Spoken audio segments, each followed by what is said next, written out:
Magandang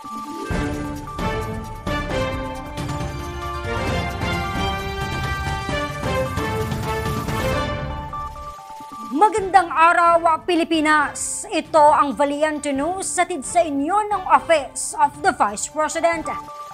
Marami ng suki ngayon ang upholstery shop ng Magnegosyo Today grantee mula sa Zamboanga City.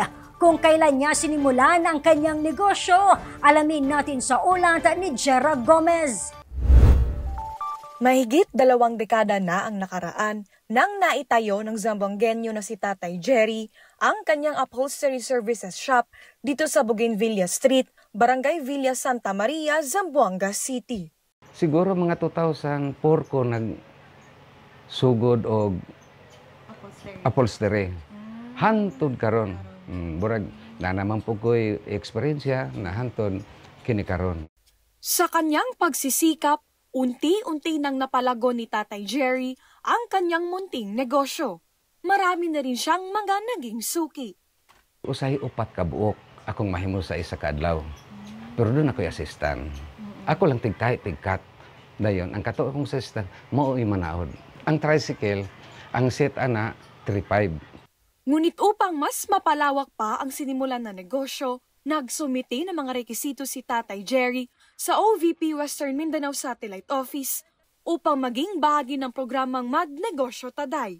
Nagbunga naman ang kanyang pagsisikap. Noong Mayo, natanggap na ni Tatay ang 15,000 pesos na livelihood grant mula sa OVP.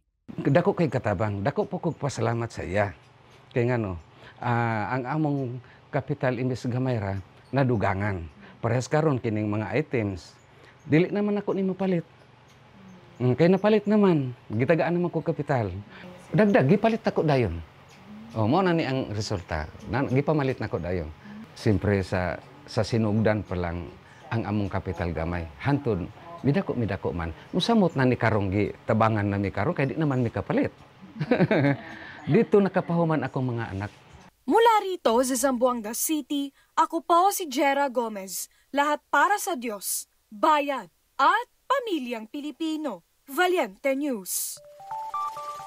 Karinderya ng MTD beneficiary mula sa Zamboanga City, patuloy ang paglago. Mga natulungan ng MTD program sa Western Mindanao, umabot na sa 17. Ako si Claudette Loreto para sa makabuluhan, naninindigan at matapang na mga ulat at impormasyon. Maraming salamat.